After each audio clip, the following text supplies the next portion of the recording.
15 বছর পরের কোনো একটি দিনের বিকালের সময় আমি বসে আছি একটা জাহাজের ওপরে। জীবনে পুরনো কিছু সময় মনে করলে এখনো নিজের কাছে অবাক লাগে। সাধারণ একটা জীবন ছিল আমার, কিন্তু হঠাৎ করেই সব আস্তে আস্তে বদলে গেল। আমি সাধারণ মানুষ থেকে হয়ে গেলাম একজন রাজা, এমন একটা রাজা যার সম্পর্কে পৃথিবীর মানুষগুলো জানে না। পুরনো কিছু সময় আমার এখনো জ্বালিয়ে যায়। শুধু সব কাজকর্ম ছেড়ে আজকে একটু শান্ত হতে এসেছি। পুরো পরিবার সহ এসেছি ঘুরতে। সবাই অনেক করে বলেছিল যে একটা বড় অ্যাডভেঞ্চারে গেলে আমাদের ভালো হতো, তাই আজ আমরা চলে আসছি সাধারণ সব মানুষদের সাথেই আটলান্টিক মহাসাগর ভ্রমণ করতে। সবাই অনেক উত্তেজিত এই ট্রিপের জন্য। পরিবারের সবাই এসেছে।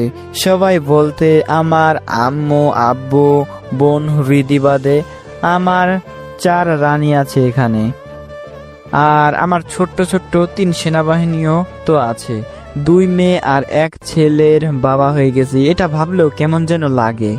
এখনো তো সেই পিচ্চি ছেলেই আছি। আমার ছেলে নীল, মেয়ে হিয়া আর ঋতু, 3 জনই খুব দুষ্টু আমার মতো। বড় আম্মু, আমরা কি আমাদের পাওয়ারগুলো ব্যবহার করতে পারবো না এখানে? আমার প্রিন্সেসটা তো অনেক বুদ্ধিমান হয়ে গেছে। নীল, তুমি এখানে পাওয়ার ব্যবহার করলে তো সবাই ভয় পেয়ে যাবে। তাহলে তো কোনো মজাই হবে না। কে বলেছে তুমি তোমার ক্ষমতাগুলো ব্যবহার করতে পারবা না? তোমরা সবাই সব করতে পারবে, কোনো মানুষ বুঝতেই পারবে না। বরং এই ট্রিপের পরে সবাই ভুলে যাবে সবকিছু। লাভ ইউ ছোট আম্মু। বাবা দেখছো, ছোট আম্মু বড় আম্মুর থেকে কত ভালো। তোমার সব আম্মুই ভালো। আমাদের জাহাজটা আটলান্টিক মহাসাগরে একটা সুন্দর জায়গাতে দাঁড়িয়েছিল। সবাই এখানের সৌন্দর্য উপভোগ করছে, অনেক ঠান্ডা পানিতে গোসলও করছে। নীল অনুর কথা শুনে পানিতে ঝাঁপ দিল। ছেলেটা আমার মতোই হয়েছে, সব সময় ছেলে মানুষই করে। এমনিতেও বয়স তো ওর বেশি হয় নাই, এই বয়সে তো এসব করবেই। পানিতে ঝাঁপ দিয়েই কয়েকটা ডলফিনের সাথে খেলা শুরু করে দিল নীল। ওর সাথে হিয়াও চলে গেল, কিন্তু ঋতু দাঁড়িয়ে আছে। কি হয়েছে আমার ছোট্ট প্রিন্সেসটার? তুমি যাবে না তোমার ভাই বোনের সাথে? বাবা, তুমি জানো আমার পানি দেখলে অনেক ভয় হয়। ভয়? ঠিক আছে, যদি আমি যাই তোমার সাথে তাহলে? আমার কথা শুনে ঋতু আমার কাঁধে উঠে আসলো, আর আমি আমার মেয়েকে নিয়ে সোজা জাহাজ থেকে নামতে লাগলাম। পানি জাহাজের উপরে চড়ে আসলো, যেটার উপরে আমি দাঁড়ালাম, এবং তারপর সেটাকে আদেশ করলাম আমাদের সামনের দিকে নিয়ে যাওয়ার জন্য। মজা করছিলাম অনেক। এমন সময় সেখানে টেলিপোর্ট হয়ে চলে আসলো আমার ডাইভার্স সদস্যরা। সেখানে ছিল প্রিন্স নিয়াক, হায়ান, প্রেয়া, মিচেল, সুজেন, রেনো, ডুইন। সবাইকে অনুই আসতে বলেছে। শুধু হিরামোকে অনেক মিস করলাম। বেটাকে নিজের হাতে মারতে হয়েছিল আমার। অনুর অনেক ইচ্ছা ছিল ওর কাছের সবার সাথে এই ট্রিপটা কাটানোর। আমিও ঋতুকে নিয়ে আবার জাহাজে চলে আসলাম। সবার সাথে ওরা কথা বলতেছিল। কিছুক্ষণ ওদের সাথে কথা বললাম। অনু, তুমি জানো না আমি কত খুশি হয়েছি যখন তুমি আমাকে মেসেজ করলে যে আমি মামা হব। শালা বাবু, আমি তো শুনে অনেক অবাক হয়েছি। তুমি কথা বলবে না আমার সাথে? আরে রাগ করো কেন? সব ভুল বোঝাবুঝি এখন এই সময় ভুলে যাও। শুধু শুধু সেগুলো মনে রাখলে কি হয়? তোমার মতো লুচু আমি আমার জন্মেও দেখি নাই। হিয়াক তোমার দোলাভাই হয় উনি। দোলাভাইকে কি এভাবে বলে? তাহলে কিভাবে বলবো? আচ্ছা, তোমার জন্য বিষয়টা আমি বাদ দিলাম, কিন্তু এরপরে যদি উনি এমন কোনো ভুল করে তাহলে কিন্তু শাস্তি দিব সেটার জন্য। পারলে দিও। সবাই অনেক মজা করলাম। নিয়াক তো আমার উপরে রেগে আছে, কারণ ওর বোনকে আমি পটিয়ে বিয়ে করে ফেলেছি। আবার আরেকটা আকামও করেছিলাম, সেটা ডাইভার্স সিজন 2 পড়লে বুঝতে পারবেন। মানে ডাইভার্স গল্প তো এখনো আসে নাই, অবশ্য আসবে। যখন আসবে তখন আপনাদেরকে আমি জানিয়ে দেব। তো যাই হোক, বাদ দেই। তাই তো দেখা করতে এসেছে আমাদের সাথে। রাতে বসেছিলাম সবাই একসাথে, সবাই গল্প করছিলাম। গল্প ছিল সবার পুরাতন সময়ের কাহিনী নিয়ে, সবারটাই শুনতেছিলাম। এমন সময় আমার পালা আসলো। তো মহারাজ হৃদয় টিটান, আপনি তো সবসময় বলেছেন আপনার কাহিনী অনেক আকর্ষণীয়, তো দেখি শুরু করেন এবার। তাহলে শুরু করা যাক। আমি ওদেরকে বলা শুরু করলাম। এই দুনিয়ার রাজা গল্পের সিজন 1, 2, 3 কাহিনী সবাই বলে ফেললাম। তো এবার সিজন 4-এ কি হলো? সিজন 4-এ তো অনেক ইন্টারেস্টিং কাহিনী হলো। আমি আমার কোলে বসে থাকা আমার 2 মেয়ে ঋতু আর হিয়ার মাথায় হাত বোলাতে বোলাতে বলতে শুরু করতে যাব, ঠিক তখনই আমাদের জাহাজটা কাঁপতে শুরু করলো।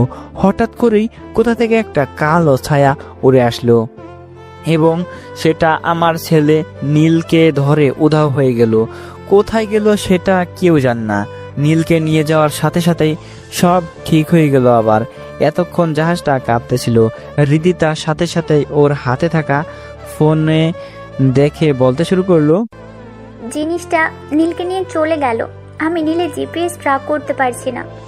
কে ছিল ওইটা, আর নীলকে নিয়ে যাবে কেন? হৃদয়, তুমি কিছু করো, আমার নীলকে নিয়ে আসো। নীলের কিছুই হবে না। তুমি এভাবে কিভাবে বলছো যে নীলের কিছুই হবে না? হৃদয়, তোমার মাথা ঠিক আছে? জিনিসটা যার হোক না কেন, সে তোমার ছেলে প্রিন্স নীলকে নিয়ে উধাও হয়ে গেল, আর জিপিএস তো কাজ করছে না। আমি দেখছি ব্যাপারটা। হায়ান, তুমি ট্র্যাক করার চেষ্টা করো তো। হৃদয়ের মাথা আসলেই গেছে, ওর কোনো চিন্তা হচ্ছে না। তোমাদের চিন্তা করার দরকার নেই, তোমরা হৃদয়ের কথা শোনো। তুমিও হৃদয়ের মতো কথা বলছো? নীলের জন্য কি তোমার চিন্তা হচ্ছে না? তোমরা একটু চুপ করো তো। আমি জানি নীলের কিছুই হবে না, কারণ নীল এখন আছে ওর দাদা আর দাদুর কাছে। তোমাদের কাছে অনেক বড় একটা সত্য লুকিয়ে রেখেছিলাম আমি এতদিন। কি সেইটা? আর কিভাবে নীল চলে গেল? ওইটা হৃদয় আর মিয়ারার কন্যা সন্তান আরোহী, প্রিন্সেস আরোহী, দ্য প্রিন্সেস অফ ডার্কনেস। কি মিয়ারা সেই শয়তানটা যে কিনা এই পৃথিবী পুরো ধ্বংস করে দেওয়ার পথে আসছিল? হ্যাঁ, সেই মিয়ারা। কিন্তু হৃদয়, তুমি তো মিয়ারাকে মেরে ফেলেছিলে, কিন্তু তার মেয়ের ব্যাপারে তো কখনো কিছু বলনি আমাদের। কিছু কিছু জিনিস আছে যেটা গোপনেই রাখতে হয়। এখন যখন জিনিসটা আর গোপনে রইল না, সেজন্য বলছি, শুনো তাহলে প্রথম থেকেই। সময়টা ছিল লুসিনকে হারানোর পরের সময়। এলিয়েনদের আঘাতে পৃথিবীর সবার মনেই আঘাত লেগেছে, কিন্তু মানুষের মনে এই সাহসও এসেছে তাদের বাঁচানোর জন্য কেউ তো আছে। অনেকেই দেখছে আমাকে লড়তে লুচিনের সাথে, কিন্তু সেটা অনেক দূর থেকেই। মানুষের বিশ্বাস চলে আসছে তাদের বাঁচানোর জন্য সুপার হিরো আছে, তাই কিছুটা হলেও তারা সাহস পেয়ে গেছে। অনেকদিন পর আমি দানব রাজ্যে আসলাম। এই সময়ে এটা বেশি দিন হয় নাই, 2 মাসের কিছুদিন বেশি হবে হয়তো। আমি দানব রাজ্য থেকে বের হয়েছিল, কিন্তু আসলে তো আমার 1.5 বছরের চেয়ে বেশি সময় কাটিয়ে দিয়েছি এই দানব রাজ্য ছেড়ে। নিজের বাবা মাকে অনেক দিন দেখা হয় না, তাই আমি রৈনুকদের সাথে যোগাযোগ করার চেষ্টা করলাম আর তাকে এটাও বলে দিলাম যে এখন পোর্টাল খুলতে। সাথে সাথেই আমার সামনে একটা পোর্টাল চলে আসলো, যেটার পিছনে দাঁড়িয়েছিল রৈনুকদে, আমার দানব সেনারা, আর সাথে ছিল আমার বাবা মা আর বোন হৃদিতা আমাকে দেখেই হেসে জড়িয়ে ধরলো। আমাদের ফেলে এভাবে কোথায় চলে গেছিলি তুই? কত চিন্তা হলো তোর জন্য জানোস? তোদের জন্য আমার চিন্তা হয় বলেই তোদের এখানে রেখে গিয়েছিলাম। এমন আর কখনো করবি না। আমাদেরকে এখন থেকে স্বাভাবিকভাবে থাকতে দে। এত চিন্তা আমি আর নিতে পারবো না। হ্যাঁ বাবা, তোমাদেরকে এখন থেকে স্বাভাবিকভাবেই রাখবো। আমি চাই না সবার সামনে আমার জন্য কোনো বিপদ, তোমাদের উপরে কোনো বিপদ আসুক। তুই ঠিক আছিস তো বাবা? হ্যাঁ আম্মু, আমি তাদের 3 জনকে রেখে আসছিলাম আমাদের সেই পুরাতন স্মৃতিভরা বাড়িতে। তাদেরকে আমি একাই রাখতে চাই, কারণ রাজার লাইফ মোটেও সহজ কাজ না। আমার উপরে দায়িত্ব পড়েছে বলে আমি এটা করতে পারছি, কিন্তু তারা তো সাধারণ মানুষ। আমি তাদেরকে জিন পরিদের মধ্যে রেখে কোনো ভুল করতে চাই না। এতদিন পর গুলো আস্তে আস্তে শুরু করলো। 6 মাস পার হয়ে গেল এদিকে ওদিকে জিনিসগুলো ঠিক করাতে। জলপুরি আবার নতুন করে করা শুরু হলো। সেই সাথে আমার বিয়েও হয়ে গেল লুচিনের মেয়ে সাইনার সাথে। সব কিছু ঠিকঠাক হয়েছিল। সেই রহস্যময় মেয়েটার কোনো খোঁজ ছিল না। আমি প্রথমে ভেবেছিলাম জিনিসটা স্বাভাবিক কিছু, কিন্তু আস্তে আস্তে পরিস্থিতি খারাপ হতে শুরু করলো। আমি মাঝে মাঝেই আমার নিয়ন্ত্রণ হারিয়ে ফেলি। কি করে ফেলি আমি নিজেও জানি না। আমার মধ্যে এক নতুন সত্তা বারবার আমার জায়গা দখল করে নেওয়া শুরু করলো। প্রত্যেকবার সে আমার জায়গায় আসলে আমাকে পাঠিয়ে দেয় গভীর ঘুমে। অনেক লড়েছিলাম আমি নিজের মধ্যে, কিন্তু সেটা কতদিন লড়া যায়? একটা সময় তো হার মানতেই হয়। আমার সাথে এখন কি হচ্ছে সেটা নিয়ে আমি ভাবলেও কিছুই পাই না। হঠাৎ করে আমি অনেক বদলে যাই। বুকের চারপাশের কালো ছায়া প্রায় সারা শরীরে ছড়িয়ে পড়া শুরু করেছে। এই জিনিসটা এখন অনেক কষ্ট দেয় আমাকে, কারণ এটা মাঝে মাঝে আমার শরীরে ব্যথা দেয় অনেক। আস্তে আস্তে সময় আরো খারাপ হতে শুরু করলো। আমি কেমন জানি পরিবর্তন হতে শুরু করলাম। বেশিরভাগ সময় আমি নিজের উপরে কন্ট্রোল হারিয়ে ফেলতে শুরু করলাম। অনেক চিকিৎসকেরা ব্যবস্থা করেও কিছুতেই কিছু হলো না। রিদিতা, এটার কি কোনো চিকিৎসাই হবে না? আমরা তো চেষ্টা করে যাচ্ছি, আমি কোনো জাদুর স্পেলও পাচ্ছি না এটাকে ঠিক করার জন্য। আমার মনে হয় এটা মিয়ারা ছাড়া কেউ ঠিক করতে পারবে না। এটা যাই হয়ে থাকুক না কেন, এটা তোমার শরীরকে ভেতর থেকে অনেক ড্যামেজ করে যাচ্ছে। সেই সাথে তোমার ব্রেনের ওপর দিয়েও অনেক চাপ ফেলছে। যদি এমন বেশি দিন হয়ে যায় তাহলে তোমার শরীরের মধ্যে থেকে তুমি চিরদিনের জন্য হারিয়ে যাবে। সেটা হলে তো কেরালা তোমার শরীরে ভর করবে। আমাকে তাড়াতাড়ি এই জিনিসটা থেকে মুক্ত হতে হবে, কারণ এটা আমার সারা শরীরে অনেক ব্যথার সৃষ্টি করছে। আমাদেরকে মিয়ারাকে খুঁজতে হবে। সেই রহস্যময় মেয়েটাই এই সব কিছু ঠিক করতে পারবে হয়তো, কিন্তু আমাদের কোনো টেকনোলজি কিংবা ম্যাজিক খুঁজতে পারছি না তাকে। আচ্ছা, এখন একটা কাজ করো তো, আমাকে বেশি করে একটা ঘুমের ডোজ দিয়ে দাও। আমি একটু ঘুমাতে চাই শান্তি মতো। ঠিক আছে। নীলা আমার হাতে একটা ইনজেকশন পুশ করে দিল। এতে করে আমি ঘুমিয়ে পড়লাম। অনেক গভীর একটা ঘুমে চলে গেলাম। টাইম টেবিল আমি ব্যবহার করছি না, কারণ তাতে মাথায় অনেক ব্যথা করে। ঘুম থেকে ওঠার পর যা ঘটলো, হাতে তলোয়ারটা নিয়ে আমি বসে আছি একটা পাথরের উপরে। আমার হাত দিয়ে রক্ত ঝরছে শুধু। একটু আগেই আমার লড়াই হয়েছিল কয়েকটা সাধারণ মানুষের সাথে। সাধারণ মানুষ বললে ভুল হবে, ওরা নিজেদের নিনজা বলে পরিচয় দেয়। আমি বর্তমানে আছি হয়তো জাপান কিংবা চায়নাতে। এখানে কিভাবে আসছি আমি নিজে জানি না। ঘুমের ইনজেকশন নিয়ে কয়েকদিন ঘুমিয়েছিলাম। উঠেই দেখি আমি একটা বিশাল বাঁশবাগানে চলে আসছি। তারপরই হঠাৎ দেখলাম আমার উপরে শত শত নিনজা ঝাঁপিয়ে পড়লো। আমার কিছুই করার ছিল না। প্রথমে আমি লড়াই করতে চাইনি, কিন্তু এই নিনজাগুলো থামার কোনো নামই নিচ্ছিল না। তলোয়ার দিয়ে এক আঘাতে আমি একটাকে কেটে দু টুকরো করে ফেললাম। তার শরীরের আমার সারা শরীর মাখিয়ে গেল, কিন্তু এতে বাকি সবাই ভয় পেল না, বরং তারা আরো আক্রমণ করা শুরু করলো। আমি সবাইকেই কাটতে শুরু করলাম। এমন সময় পিছন থেকে আস্তে করে একটা কাঠ দিল আমার পিঠে।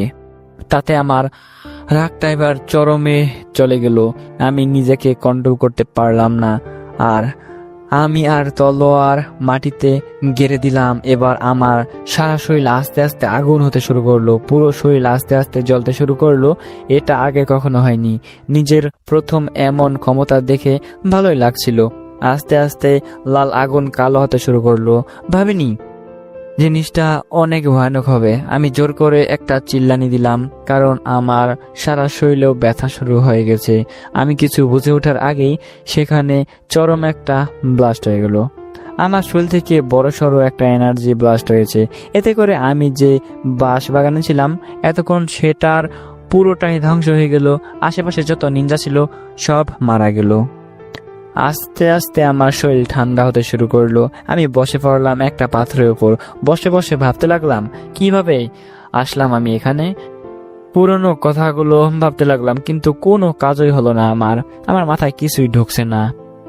আমি আমার শরীরের উপরে কন্ট্রোল হারিয়ে ফেলেছি। কেন বারবার? এখানেও তো আমি নিজে আসিনি।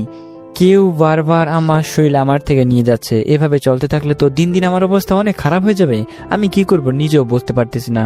আমি বসে বসে ভাবতেছিলাম, এতক্ষণে যে পাথরের বসেছিলাম সেটা রক্তে ভেসে গেছে। এতক্ষণে আমি খেয়াল করলাম আশেপাশে বিশাল একটা বাঁশবাগান ছিল, কিন্তু এখন জায়গাটা মরুভূমি বলা যায়। অনেকটা জায়গা আমি নষ্ট করে দিয়েছি। আমার পক্ষে ভালো হবে যদি আমি এখন এই জায়গাটা ছেড়ে দিই, কারণ এখানের লোকজনও এখানে আসা শুরু করবে। এখন পরে বড়সড় একটা সমস্যা তৈরি হতে পারে। আমি সেখান থেকে উঠতে যাব, ঠিক তখনই আমার সামনে একটা পোর্টাল খুললো। আমি প্রথমে ভাবলাম পোর্টাল মনে হয় আমার রাজ্যেরই, কিন্তু কিছুক্ষণ পরে আমার ধারণা ভুল হয়ে গেল। কালো একটা পোর্টালের মধ্যে আমি ঢুকে গেলাম। অনেক অন্ধকার একটা পোর্টাল, অন্ধকার একটা জায়গায় এসে আমি পড়লাম।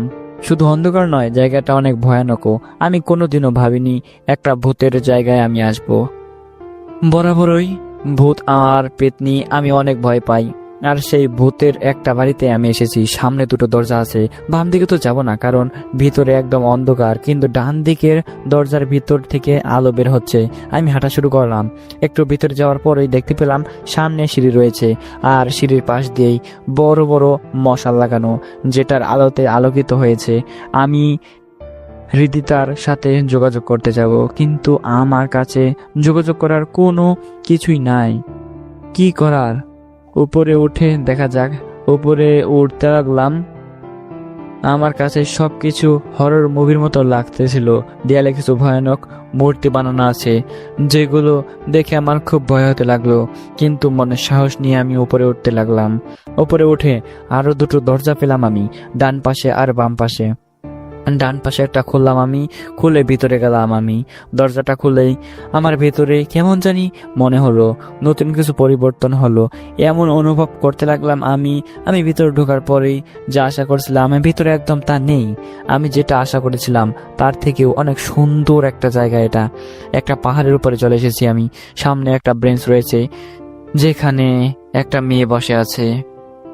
পিছনে দাঁড়িয়ে আছি বলে আমি তাকে দেখতে পাচ্ছি না। আমি আস্তে করে তার সামনে গেলাম। মেয়েটা আমাকে বলল তার পাশে বসতে। আমি তার পাশে বসে পড়লাম। মেয়েটা আমার দিকে তাকালো। মেয়েটার মুখ আমি দেখতে পেলাম না। মেয়েটার মুখ রুমাল দিয়ে ঢাকা ছিল। আমি বসেছিলাম। মেয়েটাকে দেখে বুঝলাম ও মিয়ারা। ওকেই তো এতদিন খুঁজছিলাম আমি, আর আজও আমার সামনে।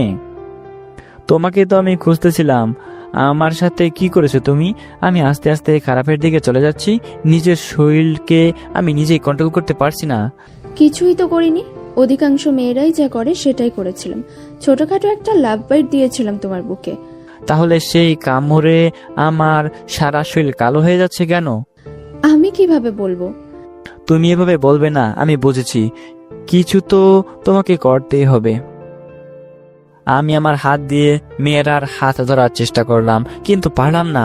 ওর হাতে হাত দেওয়ার সময়ই ও আস্তে আস্তে কালো ছায়ায় পরিণত হয়ে গেল এবং সেখান থেকে দূরে গিয়ে দৃশ্যমান হলো। এবার আমি আমার তলোয়ার হাতে নিলাম, সাথে সাথেই সেই তলোয়ার আমার হাত থেকে উধাও হয়ে গেল। আমি যতই হাত শক্ত করে তলোয়ার আনার চেষ্টা করছি, কিন্তু তারপরও সেটা আমার হাতে আসছে না। কোনো উপায় না দেখে আমি একটা এনার্জি বল বানালাম, কিন্তু সেটা হাতের মধ্যেই শেষ হয়ে গেল। মেয়েরা একটু জোরে জোরে হাসতে লাগলো। মেয়েরার চোখের দিকে আমি তাকালাম। অনেক পরিচিত চোখটা আমার, কিন্তু চোখটা কার সেইটা আমি বের করতে পারছি না। একদম জিনিসটা আমার কাছে সব এলোমেলো লাগছিল। আমি আমার ক্ষমতাগুলো ব্যবহার করতে পারতেছিলাম না। পাশেই পানি ছিল, কিন্তু আমি সেই পানিকে উঠাতে পারতেছিলাম না। একদম সাধারণ ছেলে হয়ে গেলাম আমি। আমার হাতেও কালো ছায়া ছিল। এখন দেখতে পেলাম আমার সারা শরীরে এই কালো ছায়াটা চলে গেছে এবং সেটা আমার পুরো ক্ষমতাগুলোকে শেষ করে দিয়েছে। এবার মিয়ারা তার মুখের রুমালটা সরালো। আমি ওর মুখ দেখেই অবাক হলাম। মিয়ারা দেখতে একদম জারার মতো। তুমি তো দেখতে একদম জারার মতো। আমি জারার মতো দেখতে না, আমি জারাই। কি? হ্যাঁ, কিন্তু অনেক প্রশ্ন আছে তোমার মনের মধ্যে, একটারও উত্তর আমি দিতে পারবো না। তবে তুমি আমার ইচ্ছাকে পূরণ করেছো, তাই আমি তোমার সবচেয়ে বড় ইচ্ছাকে পূরণ করতে তোমাকে এখানে এনেছি। আবার বড় ইচ্ছা? হ্যাঁ, তুমি তো সবসময় একটা স্বাভাবিক জীবন কাটাতে চেয়েছিলে, এটাই তোমার সবচেয়ে বড় ইচ্ছা। জানি সেটা এখন পূরণ হওয়ার কোনো উপায় নেই, কিন্তু আমার কাছে আছে। আমি আমার টাইম আর রিয়েলিটির স্পেল দিয়ে সেটাকে পূরণ করতে পারবো। মানে? দেখা হবে খুব শীঘ্রই তোমার সাথে। মিয়ারা নয়, যারা হয়েই তোমার কাছে আসবো আবার।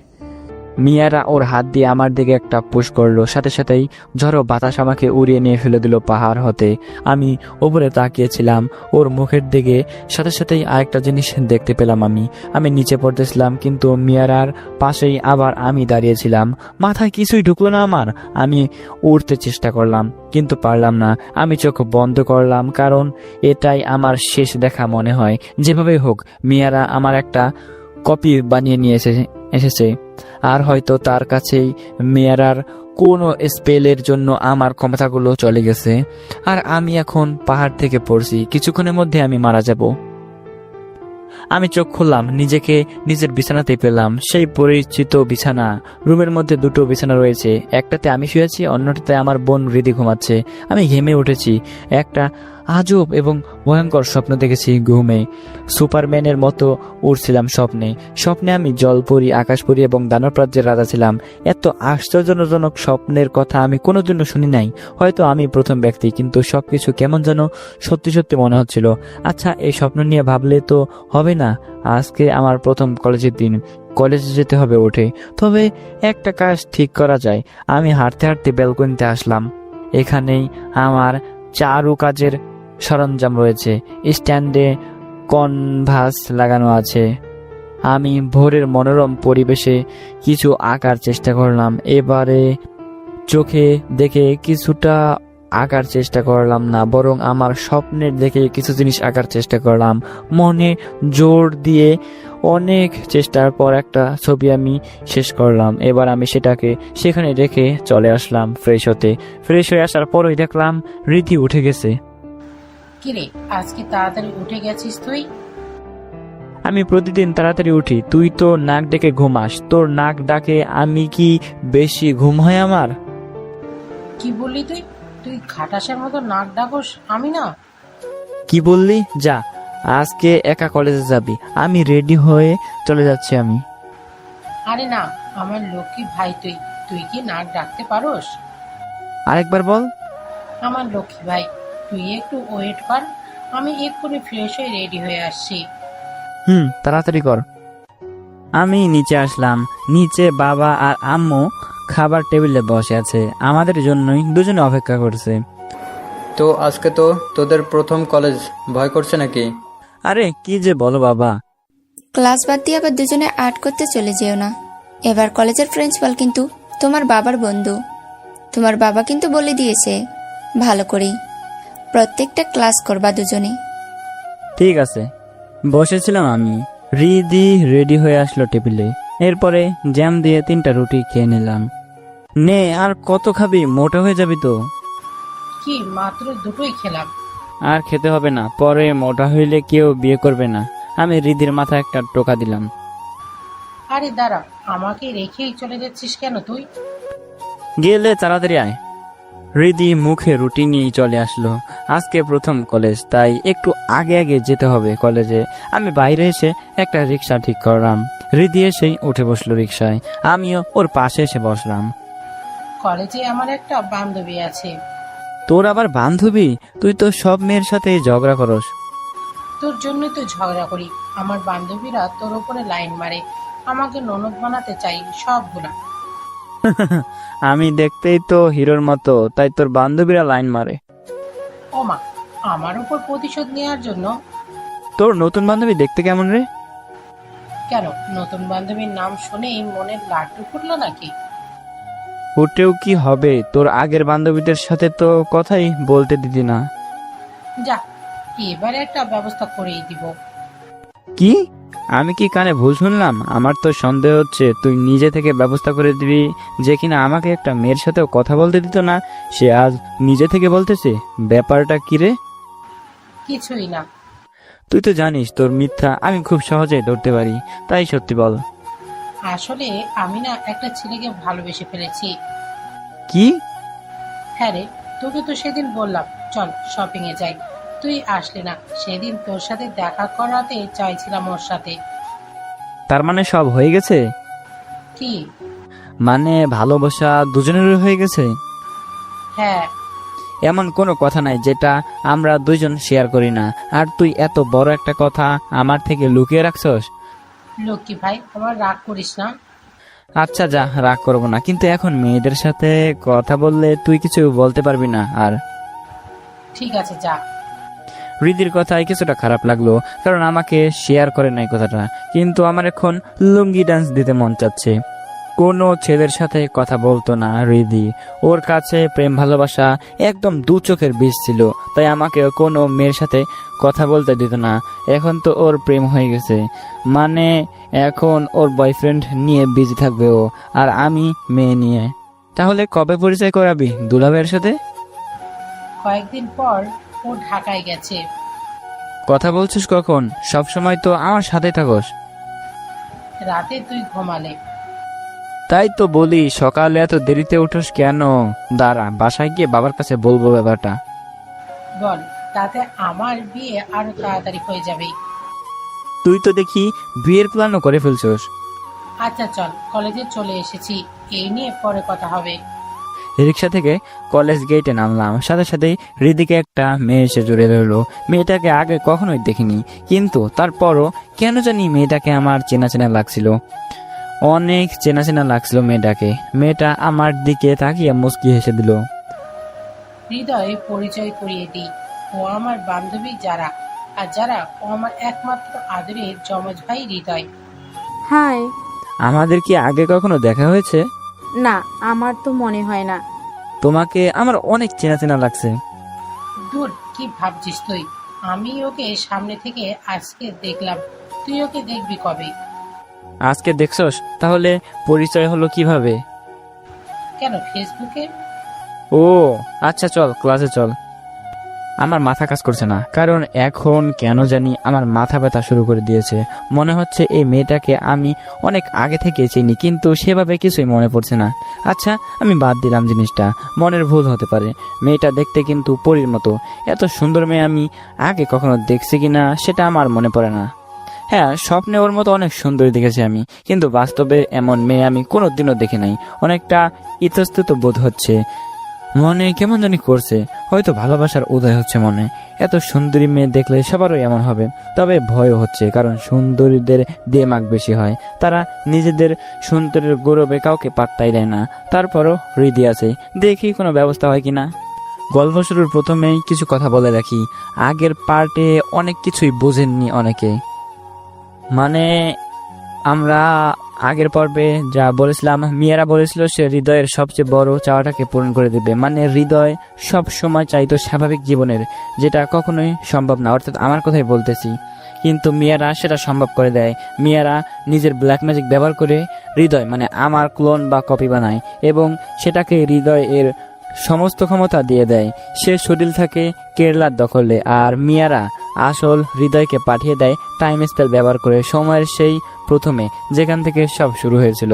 আর রিয়েলিটি স্পেল ব্যবহার করে পুরো বিষয়ের রিয়েলিটি চেঞ্জ করে দেই। রিয়েলিটি মানে যা বাস্তব, সেই পুরো বাস্তবতাকেই সে বদলে দেয়। মানে হৃদয় মানে আমার রাজ্যগুলোতে কেরালা ঠিকই সেই সময়ে আছে, আর পুরাতন সময়ের হৃদয় তার পরিবারের সাথে স্বাভাবিক জীবনে আছে। এতে দুটো জিনিসের কোনো পরিবর্তন হবে না, সবকিছু এখন এভাবেই চলবে। আশা করি এবার একটু হলেও বুঝতে পারতেছেন আপনারা। তো আগের সিজনটা এরকমই হয়েছে, তো করার কিছু নাই, একটু ম্যানেজ করে নিয়েন। জিনিসটা আরও পরে বোঝাতে চাইছিলাম আপনাদেরকে, কিন্তু আপনাদের মাথা ব্যথা বেশি শুরু হইলো, তাই এই রহস্য নিয়ে ভাবলাম আর বলে দিলাম। তো চলুন গল্পতে চলে যাই। সুন্দরী মেয়েদের সাথে কোনো ছেলে ঘুরলে সবার নজর প্রথমে মেয়েদের উপরে পড়বে, এবং পরে তাদের নজর সেই ছেলেটার উপরে পড়বে। আপনি যত ভালোই হন না কেন, আপনার মনেও চাইবে সেই ছেলের জায়গায় নিজেকে দেখতে। ক্লাসের সবাই আমার দিকে কেমন যেন তাকিয়েছিল, হয়তো মেয়ে দুইটার সাথে আমার সম্পর্ক বের করছে চোখ দিয়েই। আমি আর আমার বোন হৃদি দেখতে ঠিক একই রকম, তাই তাদের এটা বুঝতে বাকি রইল না আমরা দুই ভাই বোন। তবে হৃদির থেকে সবার নজর জারার দিকে, কারণ হৃদি অনেক সুন্দর, তবে জারার মতো এত সুন্দর না। সবার চোখ যেন আর নিচে পড়ছেই না। সব সময় স্বপ্ন দেখতাম এমন একটা বউ হবে আমার, যার দিকে সবাই হা করে তাকিয়ে থাকবে, কিন্তু আজকে বুঝতে পারলাম সেই স্বপ্নটাই ভালো মানাবে। কিন্তু কারো পছন্দের মেয়েটার দিকে বাকি সবাই হা করে তাকিয়ে থাকে বা তাকিয়ে আছে, এটা দেখে আমার অনেক কষ্ট লাগলো। ক্লাসের কয়েকটা ছেলে আমার পূর্ব পরিচিত ছিল, আমি তাদের ভালো বন্ধুত্ব শুরু করলাম তাদের সাথে। এভাবে দেখতে দেখতে আমাদের প্রথম দিনের কলেজ শেষ হয়ে গেল। গেটে দাঁড়িয়ে আছি আমি। চল না আজকে কোথাও থেকে ঘুরে আসি। না রে, আমু বকবে। আরে কিছুই বলবে না। অন্য একদিন যাব। আচ্ছা। আমি রীতিকে নিয়ে রিক্সায় উঠলাম, দুজনে বাড়ি ফিরছিলাম। বাসায় এসে খাওয়া দাওয়া করে আমি দিলাম একটা ঘুম। বিকালে রীতির ডাকে আমার ঘুম ভাঙলো। কি হলো, ডাকছিস কেন? আরে উঠবি তো, ব্যালকনিতে আয় তাড়াতাড়ি। কি হয়েছে? তোর ছবি কিন্তু আমি এঁকে দিতে পারবো না। আরে না, এই ছবিটা কখন আঁকলি? কেন? আরে বল না। তুই যখন ঘুমাচ্ছিলি নাক ডেকে সকালে। ভাই, আমাদের লাইফ সেট হয়ে যাবে এই ছবিতে। মানে? এই দেখ, আমি একটু আগে একটা সেলফি তুলেছিলাম এই ছবিটার সাথে, আর সেটা আমার ইনস্টাগ্রামে ছেড়েছি। এর মাঝেই ছবিটা নিয়ে তোলপা শুরু হয়ে গেছে। কি? তুই এটা কেন করছস? আমি ছবিটা পাবলিসিটির জন্য আঁকিনি। তো কি হয়েছে? দেখ, অনেকে এটা কেনার জন্য 1 লক্ষ টাকাও দিতে রাজি। তাহলে ভাব ছবিটার মাঝে কি আছে। সামনে থেকে না দেখেও 1 লক্ষ টাকা দিতে রাজি তারা। কি? আচ্ছা, এই ছবি বিক্রির কোনো সাইট আছে তাহলে? সেখানে একটা পিক তুলে ছেড়ে দে। আচ্ছা দাঁড়া, তুই এক কাজ কর, এমন আরো কয়েকটা ছবি আঁক। কালকে রাতে আমি বিশাল স্বপ্ন দেখছিলাম, সেটা দেখেই এটাই গেছিলাম। ছবিটাতে অনেক নির্মম দৃশ্য ফুটে তুলেছিস। মেয়েটা মাস্ক পরা, ছেলেটা কিসের ধাক্কা খেয়ে পড়ে যাচ্ছে। ওটা বাতাস, বাতাসের ধাক্কায় পড়ে যাচ্ছে পাহাড় থেকে। মেয়েটার হাত বাড়িয়ে কি ধরার চেষ্টা করছে। কি জানি, স্বপ্নে ঠিক এরকম দৃশ্যই আমি দেখেছিলাম, তাই সেটা এঁকেছি, আর কিছুই মনে নাই। পাশে এইটা কি একটা তলোয়ার? হ্যাঁ। কেউ ধরে আছে তলোয়ারটা। মনে হয় এই তলোয়ার দিয়ে এই ছেলেটার উপরেই নির্মম অত্যাচার করা হয়েছে। হ্যাঁ, হতে পারে। তবে মেয়েটা কিন্তু উচিত ছিল ছেলেটাকে ধরার। আমার কথাও সেটা, কেন ধরলো না সেটাই বুঝলাম না। এমন কয়েকটা স্বপ্ন দেখলে তো আমাদের অবস্থা আরো ভালো হয়ে যাবে। ভুলেও অমন স্বপ্ন দেখতে চাই না, অনেক ভয়ানক স্বপ্ন ছিল স্বপ্নটা। আচ্ছা, সুন্দর একটা ছবি তুলতে দিয়ে আমি এটাকে ছেড়ে দিচ্ছি। হ্যাঁ, তাই কর। রীতি ওর ফোন দিয়ে ছবি তুলে দিল এবং পেন্টিং এর অনেক নিখুঁতভাবে আঁকা হয়েছে ছবিটা। আমারও অনেক মন চাচ্ছে জায়গাটা ঘুরে আসার। অনেক সুন্দর জায়গাও বটে, কিন্তু জায়গাটা কোথায় সেটা আমার অজানা। স্বপ্নে অনেক কিছুই দেখেছিলাম, কিন্তু এখন সঠিক মনে করতে পারতেছি না কিছুই। সাধারণ স্বপ্নগুলোর মতোই আমি সব ভুলে গেছি। রিদি পেন্টিংটা ওয়েবসাইটে ছেড়ে দিল। সাইটটা অনেক নাম করা, বড় বড় লেখকদের পেন্টিং এখানে বিক্রি হয় অনলাইনে।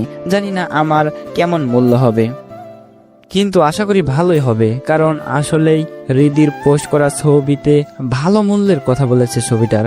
সেই দিন রাতে একটা ফোন আসলো আমার ফোনে। রিদি আমার নাম্বারটা সাইটে দিয়েছিল, বিদেশি একটা নাম্বার দিয়ে আমাকে ফোন করা হয়েছে। আমি ফোন ধরলাম। হ্যালো, হৃদয় বাপি বলছেন? জি বলুন। আমার নাম ডক্টর সুশিরান।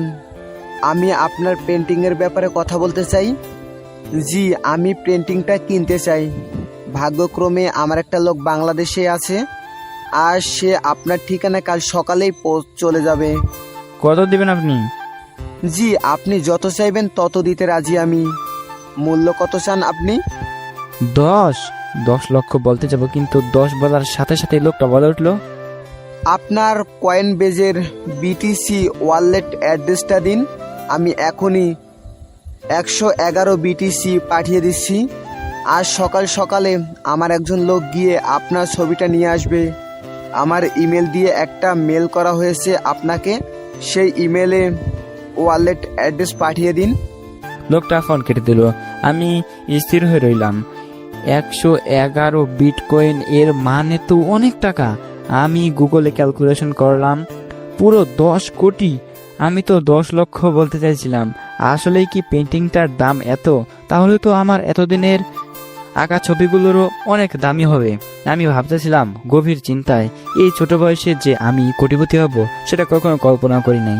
আমার কল্পনা ভাঙলো ফোনে ইমেল আসার শব্দে।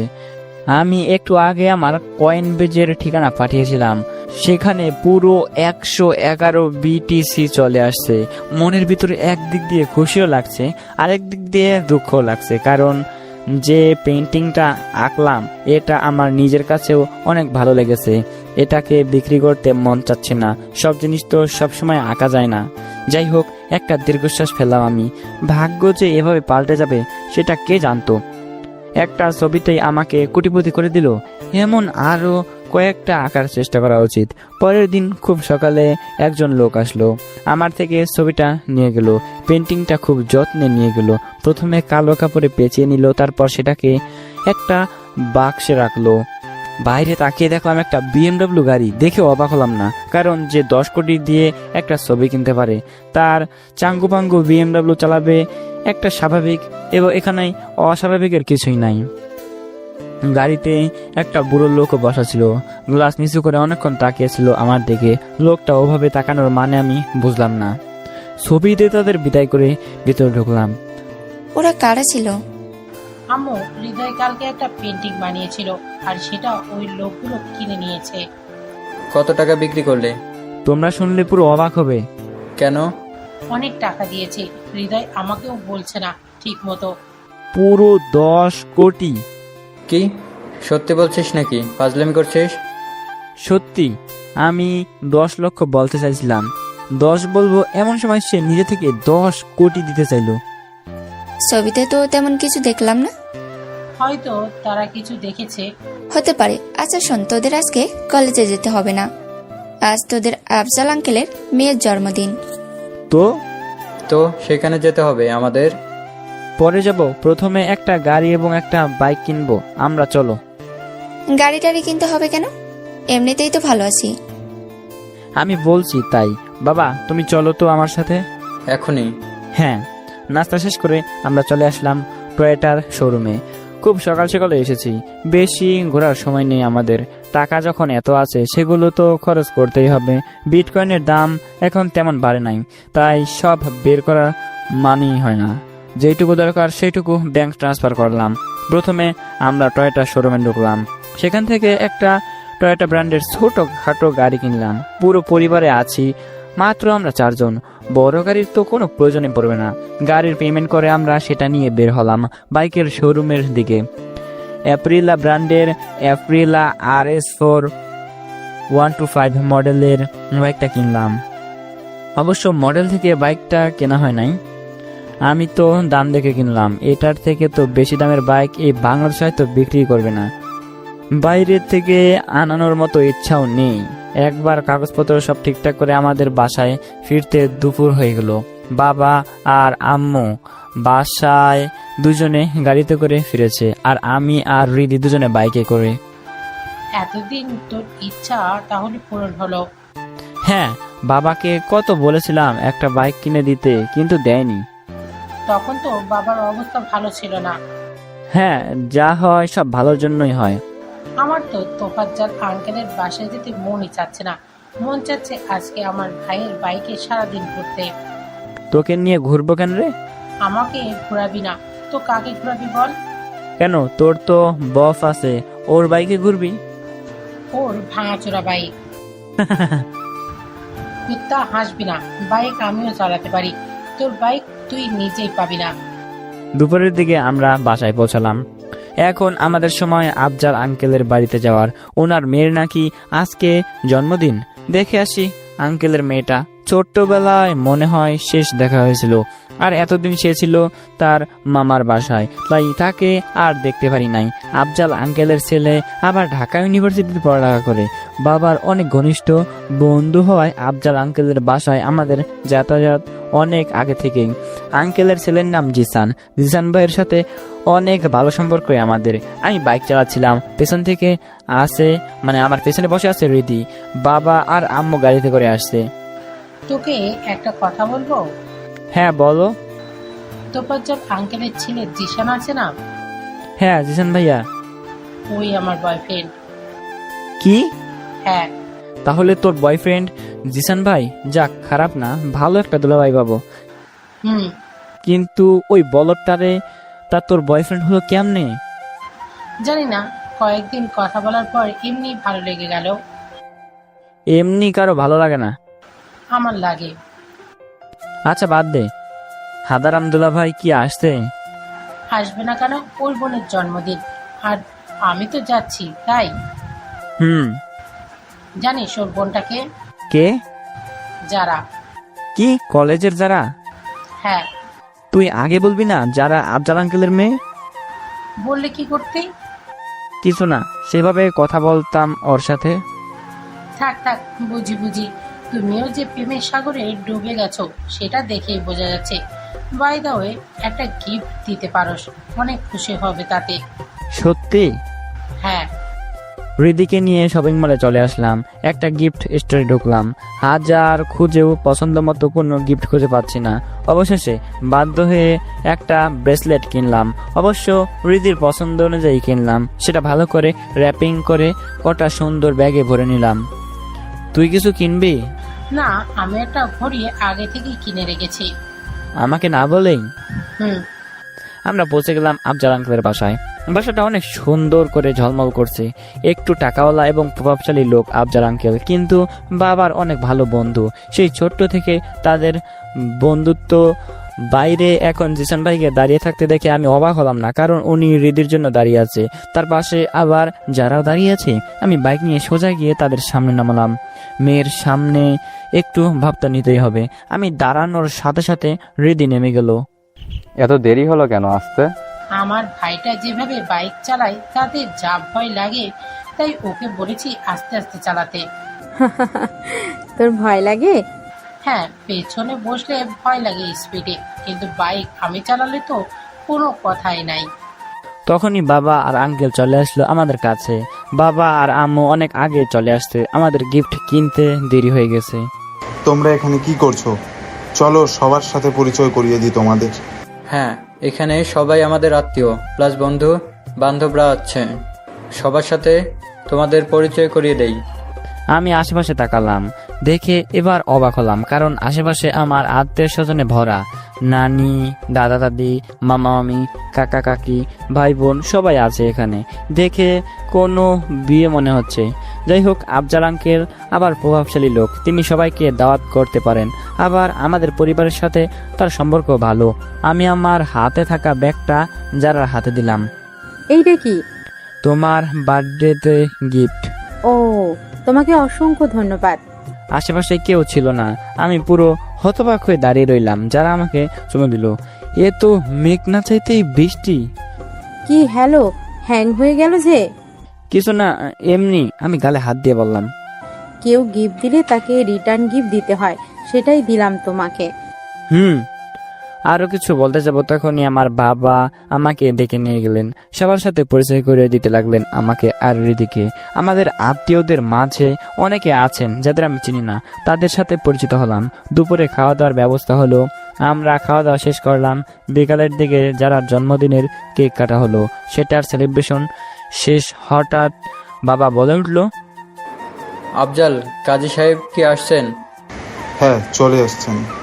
কাজী, বিয়ের কাজকর্ম শুরু করে দিন তাহলে। বাবা বিয়ের কার্যক্রমের কথা বলল কাজী সাহেবকে। আমি কিছুই বুঝলাম না ব্যাপারটা। রিদি আর যারা কেউ দেখতে পাচ্ছি না। জিসান ভাই সেই কখন থেকে আমাদের সাথে আছেন। জিসান ভাই, কাজী সাহেব আসছে, ব্যাপার কি? তোমার বিয়ে নাকি? আগে তো বললেন না। আরে মিয়া, তুমি তো কিছুই জানো না দেখছি। আচ্ছা, জানো না যখন, তাহলে ওয়েট করো, একটু পরেই বুঝতে পারবে। রিদির সাথে আজ তোমার বিয়ে হবে, এই কথাটা আমাকে আগে বলো না। কেউই বললো না। সব বিষয়ে এইভাবে সারপ্রাইজ কি আমার ভালো লাগে? সারপ্রাইজ তো তুমি দিয়ে দিলা। একটা পেন্টিং নাকি 10 কোটিতে বিক্রি করেছো। ওয়াও। রিদি এটাও বলে দিয়েছে? হ্যাঁ। রিদির বাচ্চাকে কাছে পেনি, আমার থেকে সবকিছু লুকানো ওর খবর করে দিব। তোমাদের ভাই বোনের ঝগড়া কখনো শেষ হবে না। কাজী সাহেব তার সূরা পড়া শুরু করলেন এবং কাগজপত্র লিখতে লাগলেন। আমি ওদিকে নজর দিচ্ছিলাম না। বাবার ধমকে চেয়ারে বসেছিলাম। মোবাইলটার দিকে তাকালাম, অনেক পুরাতন হয়ে গেছে। অনলাইন থেকে দুটো ফোন অর্ডার করলাম, দুটোই OnePlus 7 Pro। একটা রিদির জন্য আর একটা আমার জন্য। তো অনলাইনে আরো কিছু জিনিস খুঁজতেছিলাম, ঠিক তখনই একটা জিনিসের উপরে আমার নজর গেল। একটা রকেট দেখে আমার খুব ভালো লাগলো। রকেটটা দেখতে অনেক আজব, দামটাও বেশি না। এমন আজব রকেট হয়তো কেউ কিনবে না, কিন্তু কেন জানি আমার খুব ভালো লাগছে দেখতে রকেটটা। কেমন জানি একটা টান অনুভব করতে পারছি আমি ওটা দেখে। সেটাকেও কিনে ফেললাম আমি। 2 দিনের মধ্যে বাসায় এসে দিয়ে যাবে তারা। এমন সময় বাবার কথায় আমার হুঁশ ফিরল মোবাইল থেকে বাস্তবে। কি হলো, কোথায় হারিয়ে গেছোস? ডাকছি শোনোস না কেন? কি হয়েছে? কবুল বল। কবুল? আমি কিছু না বুঝে কবুল বলে দিলাম। আরো 2 বার বল। কবুল কবুল। আচ্ছা, আমাকে দিয়ে কবুল বলাচ্ছ কেন? আমি কিছু না বুঝে জিজ্ঞাসা করলাম। একটু আগেই তো বললাম তোর বিয়ে আজকে। কি? হ্যাঁ। আলহামদুলিল্লাহ, ছেলে কবুল বলে দিয়েছে। এবার মেয়েকে কবুল বলিয়ে নিয়ে আসুন, মেয়ের পক্ষের কেউ। জি, মেয়েও কবুল বলেছে। একজন ভিতরে গিয়ে আবার এসে বললো এই কথাটা। আলহামদুলিল্লাহ, সবাই মোনাজাত ধরেন। আমি যখন অনলাইনে রকেটটা দেখছিলাম তখন বাবা একটা কাগজ আমার সিগনেচার নিয়েছিল। আমি খেয়াল করি নাই, কেমন জানি ঘোরের মধ্যে আছে এখনো। রকেটটা কি এমন আছে বুঝতে পারছি না আমি। আমার ঘোর কাটার সাথে সাথে আমি বুঝতে পারলাম আমি কবুল কেন বলেছি। আমার তো বিয়ে হয়ে গেছে। শুধু আমার না, আমার আগে রিদি আর জিসান ভাইয়ের কাবিন শেষ করেছে কাজী, পরে আমারটা শেষ করেছে। কিছু না বুঝে আমি বিয়ে করে ফেললাম। এমন কি কখনো কারোর সাথে হয়েছে? যাই হোক, এটা জেনে খুশি হলাম যে আমার বউটা যারা, এমন সুন্দরী মেয়ে যে বউ হবে সেটা তো ভাগ্যের ব্যাপার। আমি যারাকে অনেক খোঁজার চেষ্টা করলাম, কিন্তু মেয়েটাকে পেলাম না কোথাও। ছাদে গিয়ে দেখি রিদি আর জিসান ভাই দুজনে গল্প করছে। হাজার খুঁজেও আমি যারাকে পেলাম না। রাতের সময় আমরা আমাদের বাসায় চলে আসলাম। তেমন কোনো কিছুই হলো না যা ভেবেছিলাম। আপাতত আমাদের ইন্টার শেষ না হওয়া পর্যন্ত হৃদি এখানেই থাকবে, আর যারা ওর বাসায় থাকবে। বিয়ে হয়ে যাওয়ার পর এই জিনিসটা অনেক বেদনার হয়। বউ থাকার পরও যদি সে পাশে না থাকে, শ্বশুরবাড়িতে থাকে, তাহলে হুদায় বিয়ে করে লাভ কি? এর থেকে ইন্টারের পরে বিয়ে দিত এক হিসাবে ভালোই হলো, কারণ আমার বিয়ের পরে প্রেম করার ইচ্ছাটা পূরণ হবে। 2 দিন পরে ঘটনা। আজ সকালে আমার হাতে রকেট এবং 2টো মোবাইল এসে পৌঁছালো। আমি মোবাইলটা হাতে নিয়ে দেখতে লাগলাম। কালকে আমার আর হৃদির জন্মদিন। কালকের দিনটা হৃদিকে মোবাইল গিফট করতে হবে। কালকে বিকালে গিয়ে মোবাইলের বক্সটা সুন্দর করে র্যাপিং করতে হবে। একটা আইফোন দিলে মেয়েরা অনেক খুশি হয়, কিন্তু আমার বোন পুরো উল্টো। যে জিনিসে আমার ইন্টারেস্ট সেটাও তারও ইন্টারেস্ট, পারুক কিংবা না পারুক সেটা।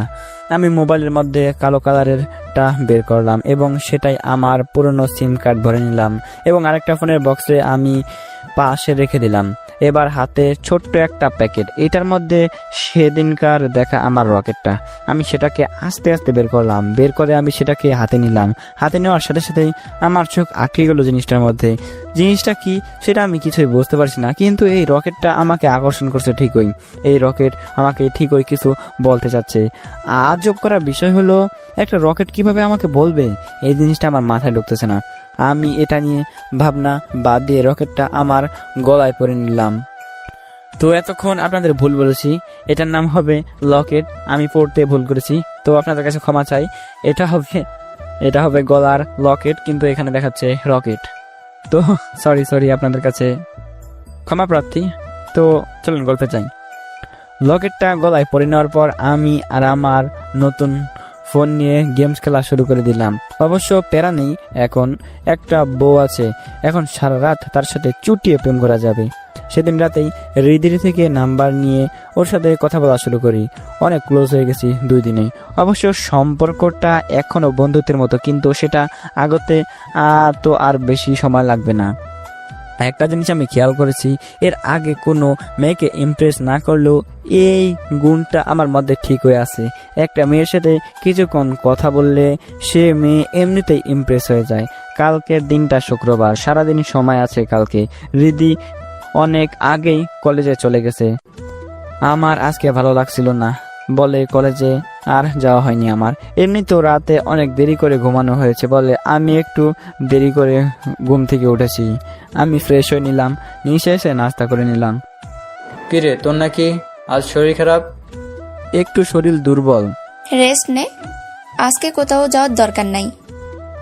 হৃদি কি একা কলেজে গেছে? না, যারা আসছিল দুজনে একসাথে গেছে। ও হ্যাঁ। কিছু লাগলে বলিস। ঠিক আছে। আমি সাধারণত বেশি অসুস্থ হই না, কিন্তু মাঝে মাঝে সকালের সময়টা খারাপ লাগে অনেক। আয়নায় গিয়ে নিজেকে দেখতে লাগলাম। বয়স অনুযায়ী আমার শরীরটা অনেক বেড়ে গেছে। সেই অনুযায়ী আমার শরীরটা অনেক বেড়ে যাওয়ার ফলে সেই সাথে অনেক সুন্দর একটা বডির অধিকারী হয়েছি। আমার এইটুকু মনে আছে, এক সময় আমার এসব কিছুই ছিল না। আমি দেখতে অনেক পিচ্চির মতো ছিলাম, কিন্তু কিছুদিন হলো আমার শরীর বেড়ে গেছে। এখন নিজেকে দেখতেও ভালো লাগে। হঠাৎ আমার ফোনে বেজে উঠলো। হ্যালো, কে বলছেন? জি, আমি ডক্টর সুশিরান। আপনার পেন্টিং কিনেছিলাম। জি বলুন। আপনার পেন্টিংয়ের ব্যাপারে আমি কিছু কথা বলতে চাই আপনাকে। হ্যাঁ বলুন। এভাবে নয়, সেটার জন্য আপনাকে জাপানে আসতে হবে। জাপানে? হ্যাঁ, আপনার বাসায় আজ বিকালে একটা মেল চলে যাবে, যেখানে আপনার ভিসা আপনি পেয়ে যাবেন। কিন্তু কি কথা যেটার জন্য আমাকে জাপানে যেতে হবে? অনেক গুরুত্বপূর্ণ কিছু কথা, যেগুলো এভাবে বললে আপনি কিছুতেই বিশ্বাস করবেন না। বিশ্বাস করব না? এমন কি কথা? বেশি কথা এইভাবে বলা ঠিক হবে না। আপনি এক কাজ করুন, শীঘ্রই জাপানে চলে আসুন। আর জাপানে আমার সাথে দেখা করতে আসবেন। পেন্টিংয়ের ব্যাপারে এই কথাটা গোপন রাখবেন। কেন? হঠাৎ ফোনটা কেটে গেল, বুঝলাম না। এই সূচির আবার কি হলো? আমাকে জাপানে নিয়ে আটকে রাখবে না তো? আবার দেখা গেল আমাকে আটকে রেখে আমার সব টাকা নিয়ে নিল। হতেও পারে এটা, আবার সেটা নাও হতে পারে। হয়তো ছবিটা নিয়ে কোনো কথা আছে, কিংবা লোকটা ছবিটার রহস্য বুঝতে পেরেছে। ছবিটার রহস্য জানতে হলে আমি জাপান কেন, মঙ্গলও যেতে রাজি আছি। জাপান থেকে অনেক সুন্দর দেশ, এটা আমি জানি। তো বিদেশে ভ্রমণের এত সুন্দর সুযোগ কি আমি বাদ দিতে পারি? ফ্রিতে আমি ভিসা পাচ্ছি জাপানে যাওয়ার জন্য। লোকটা বলল আজ বিকালে ভিসা আসবে আমার কাছে। ফ্রিতে বাঙালি কি কোনো কিছু অর্থাৎ কোনো জিনিস মিস করে? আমিও করব না। আমি নিচে আসলাম। একটা মিথ্যা কথা তো বলতেই হবে। এমনিতেও বাড়ি ছাড়া আমাকে বাইরে কোথাও একা যাওয়ার অনুমতি দেয়নি কখনো। জাপানে যাওয়ার অনুমতি কি দিবে সেটা বুঝতে পারতেছি না। আমি নিজে এসে বাবার সাথে কথা বলতে লাগলাম। বাবা রেডি হচ্ছে, তার অফিসে যাবে সে। বাবা, একটা কথা বলার ছিল। কি? আসলে আজকে বিকালে আমার ভিসা আসবে। ভিসা কিসের? আমি যে পেন্টিং বানিয়েছিলাম না, যে লোকটা কিনেছিল সে পেন্টিং বিশাল একটা এক্সিবিশনে রাখা হয়েছে। আর সব বড় বড় মানুষ যারা ওই পেন্টিংটা কিনবে, তারা ওটা যে আঁকছে তার সাথে দেখা করতে চায়। তাই আমাকে নিয়ে যাওয়ার জন্য তারা ভিসা পাঠিয়েছে। কোন দেশ? জাপান। কখনো তোকে আমরা ঢাকা একা যেতে দেই নাই, জাপানে কিভাবে একা যেতে দিব? আমার একার জন্যই তো ভিসা আসবে। না, সেটা হবে না, কাউকে নিয়ে যেতে হবে। যদি কাউকে নিয়ে যেতে পারোস তাহলে যাবি, না হলে না। হুর, আবার ভিসার ব্যবস্থা করতে হবে একটার? তাহলে সেটা আমি জানি না। জিসানকে সঙ্গে করে নিয়ে গেলে যাবি, না হলে যাওয়ার দরকার নেই। আমি বাবার রুম থেকে চলে আসলাম। দূর, এখন আরেকটা ভিসার ব্যবস্থা করব কিভাবে? দেখা গেল লোকটাকে বললাম আরো একটা ভিসার কথা, আর সে বলল আমারও যেতে হবে না। দেখি লোকটাকে একটা টেক্সট করে, ফোন দিলে অনেকটা টাকা কাটবে আমার ফোন থেকে, তাই টেক্সট করলাম একটা। লোকটা একটু পরেই উত্তর দিল। লোকটার উত্তর দেখে আমি জিসান ভাইকে ফোন দিলাম। ভাইয়া। হ্যাঁ শালাবাবু, বলো। রাখো তোমার শালাবাবু, তোমার বউ আমার ছোট, তাই বড় ভাইয়া বলো আমাকে। আমি কিন্তু তোমার বউয়ের বড় ভাই, সে হিসাবে তোমার বড় কিন্তু আমি। আচ্ছা, বড় বড় বাদ দাও, আসল কথা হলো। তাড়াতাড়ি বলো, আমি তোমার বোনের সাথে গল্প করছিলাম। সব সময় কি গল্প করো নাকি? আচ্ছা, কথা হলো একটা ট্রিপ দিতে হবে আমার সাথে। Trip? Wow, I love trip. কোথায় যেতে হবে বলো? জাপান। কি, জাপান? হ্যাঁ, আমার বিক্রি করা পেন্টিং এর এক্সিবিশন হবে, সেখানে আমার থাকতে হবে। বউকে নিয়ে যাও তোমার। বাসা থেকে অনুমতি দিবে না। বিয়ে আর পুরা হইল কোথায়? আর আমাদের কিন্তু ভালো একটা সময় যাবে। তুমি তো জাপানের কথা বলে আমার অ্যাডভেঞ্চারাল মনকে জাগিয়ে তুলেছ। হ্যাঁ, তো শনিবার রাত 9টায় আমাদের ফ্লাইট। শনিবার দুপুরে আমরা যাব ঢাকায়, তারপর ফ্লাইট। থাকবে কতদিন? পুরো 1 মাস। সত্যি? হ্যাঁ। আমি রেডি। আজকে প্ল্যান চেঞ্জ, একটু পরেই আসছি তোমার বাসায়। কেন? শপিং করতে হবে না? ও হ্যাঁ, ভালো জিনিস মনে করিয়ে দিছো। আচ্ছা রেডি থাকো, আসছি আমি রিক্সা নিয়ে। জিসান ভাই নিজে একজন অ্যাডভেঞ্চারাস মানুষ। ওনার সাথে একবার আমি স্কুল ট্রিপে সিলেটে গিয়েছিলাম। রিদি তখন অসুস্থ ছিল। বাসায় ওকে দেখার জন্য বাবা আর আম্মু আমার সাথে যেতে পারে নাই। তখন জিসান ভাই আমায় সাথে নিয়ে যায়। সেই ট্রিপে অনেক মজা হয়েছিল, এখনো মনে পড়ে সেই কথাগুলো। দুজনে ঘুরতে ঘুরতে জুম বাগানে হারিয়ে গিয়েছিলাম। আমাদের হোটেল বের করতে পুরো 1 দিন সময় লেগেছে। অবশ্য জিসান ভাইয়ের আগে থেকেই জানতো হোটেল কোথায়, কিন্তু আমাকে ভয় আর মজা দুটো দেওয়ার জন্যই তিনি আমাকে নিয়ে হারিয়ে গিয়েছিলেন। ভাইয়ার সাথে সেই ট্রিপে অনেক মজা হয়েছিল। ভাবতেছি এবার এমনি কোনো মজা করব ভাইয়ার সাথে। আমি তো আর আগের মতো পিচ্ছি ছেলে নই, এখন কিছুটা হলে বড় হয়েছি। জিসান ভাইয়া বলল সে নাকি আমার বোনের সাথে গল্প করছে। তাহলে তো যারাকে একটা মেসেজ দেওয়ার দরকার। যারাকে মেসেজ দিলাম। হাই। এতক্ষণে মনে পড়লো আমাকে? পড়লো মনে একটু। একটু কেন? বেশি মনে পড়লে তো কষ্ট হয়। থাক, আর পাম দিতে হবে না। কলেজে আসলে না কেন? তোমার রূপের আগুনে আমার মন পড়ে গেছে, তাই সেই পোড়া মনটাকে আমি ঠান্ডা করতেছি। বাবা, মন আবার পুড়েও যায়? পড়ে তো, জানো না? তোমার মেসেজগুলো পড়ে তোমার বোন শুধু হাসছে। কি? ও পড়ছে কেন আমার মেসেজ? তুমি সরে বসো ওর থেকে। সরে বসলে তুমি এরকম মেসেজই লিখবা জানি। আচ্ছা, কি করো? এই তো বসে আছি কমন রুমে। ও আচ্ছা, আজকে শপিং এ যাবে আমার সাথে? হঠাৎ শপিং এ কেন? মন চাইলো। কেন, তোমাকে নিয়ে কি একটু শপিং ও যেতে পারবো না? পারবে, তবে আজকে পারবো না। ও আচ্ছা, আমি কয়েকটা কাজার ইমোজি দিয়ে বললাম। ও যেতে পারবো। ভাইয়া আর রিদিও নাকি শপিং এ যাবে, একসাথে যাওয়া যাবে। ও আচ্ছা, কলেজে থাকো, আমি পিক করে নিব তোমায়। বাইক নিয়ে আসবে? হ্যাঁ। আচ্ছা। একটু পরে জিসান ভাই চলে আসলো। কিরে, এখনো রেডি হস নাই? আরে হচ্ছি, কতক্ষণ লাগবে আর রেডি হতে? পাসপোর্ট বানিয়ে তো কাজই দিয়েছিল, না হলে এত বড় সুযোগ মিস হয়ে যেত। হ্যাঁ, রেডি হয়ে নিলাম আমি। এরপরে আমার বাইকটার পেছনে বসালাম, ভাইয়া চালাচ্ছে। দুজনে কলেজে চলে আসলাম। ভিতর থেকে রিদি আর যারা বের হলো। এমনি সময় দারোয়ান আসতে দিত না, কিন্তু আজকে বুঝলাম না, শুধু দারোয়ান না, সেখানে স্যাররাও বসেছিল, কিন্তু তাদের সামনে দিয়ে ওরা দুজনে চলে আসলো। আমি বাইক থেকে নামলাম। ভাইয়া তো রিদিকে আসতে দেখে নিজের চুল ঠিক করতে শুরু করলো। এখন তো স্টাইল করে লাভ আছে, আমি তো এমনিতেও ভালো আছি। না চাইতেও আমার হাত চুলে চলে গেল। এলোমেলো চুলগুলো ঠিক করে নিলাম। এবার ভাইয়া বলতে শুরু করলো, তাহলে তোমরা দুজন বাইক নিয়ে আসো আস্তে আস্তে, এখনো তো অনেক দেরি আছে, মাত্র মাঝে 11টা। তোমরা কোথায় থেকে ঘুরে আসো 1 ঘন্টা, তারপর 12টার সময় বেলপিটনে তো দেখা করো। ঠিক আছে। জিসান ভাইয়া আর রিদি দুজনে একটা রিক্সা নিয়ে চলে গেল। কোথায় গেল বুঝলাম না, হয়তো আলাদা সময় কাটাতে গেছে, জানি না। একটু সময় সবারই দরকার, আমাদেরও একটু সময় কাটানোর ব্যবস্থা করে দিয়েছে। তো কোথায় যাবে তুমি? রিদি তো গেল ওয়াটার ওয়ার্ল্ডে। তুমিও যাবে? শুনেছি এসি বোর্ডটা নাকি অনেক রোমান্টিক একটা জায়গা। হ্যাঁ, হঠাৎ রোমান্টিক জায়গা যেতে মন চাইলো তোমার? জানি না, এমনি। আচ্ছা চলো। যারাকে আমার হেলমেটটা দিলাম, ও সেটা পরে নিল। আমি বাইকে বসে সেটা স্টার্ট দিলাম। ও পিছনে বসলো। প্রথমে আমার কাঁধে হাত রেখে বসলো, পরে যখন জোরে চালাতে শুরু করলাম তখন ও আমাকে জোরে ধরলো। এখন গন্তব্য এসি রোড। বেশ কিছুক্ষণ ঘুরলাম যারাকে নিয়ে। এতটা সময় একা ওর সাথে কাটানোর সুযোগ পাবো সেটা আগে ভাবতে পারি নাই। এখন অনেকটা ভালো লাগছে। 1.5 ঘন্টার মতো সময় কাটিয়ে আমি যারাকে নিয়ে চলে গেলাম জিসান ভাইয়ের বলা রেস্টুরেন্টে। আগে থেকেই সেখানে জিসান ভাই আর রিদি বসেছিল। আমরা দুজনে যোগ দিলাম তাদের সাথে। সেখান থেকেই আমরা খাওয়া দাওয়া শেষ করলাম এবং সোজা শপিং মলে ঢুকে গেলাম। সেখান থেকে ইচ্ছা মতো শপিং করে নিলাম। এর মধ্যে রিদি আর যারাকেও বলা হয়েছে আমাদের জাপানে যাওয়ার কথা।